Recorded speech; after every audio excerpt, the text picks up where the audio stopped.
Ray Parks napapost ng video dahil sa pagka-miss kay Zainab.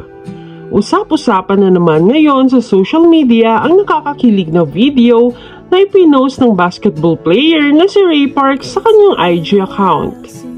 Nagpost ito ng video dahil sa sobrang pagka-miss niya sa kanyang YouTube vlogger girlfriend na si Zainab Harake.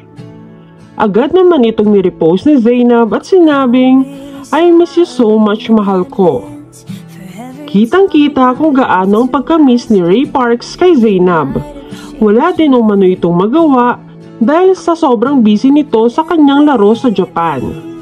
Kaya baka hindi raw ito makauwi ngayong taon.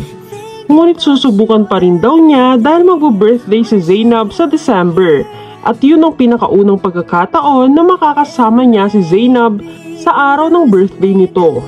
Ayon naman kay Zainab, ay siya na muna ang magpupunta-punta ng Japan para makasama si Ray.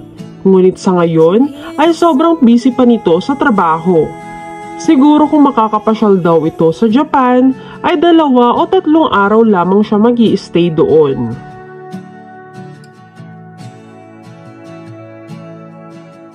I'm kinda over all the talk. Miss Independent never worked for me. Now I don't really mind. There's nothing wrong with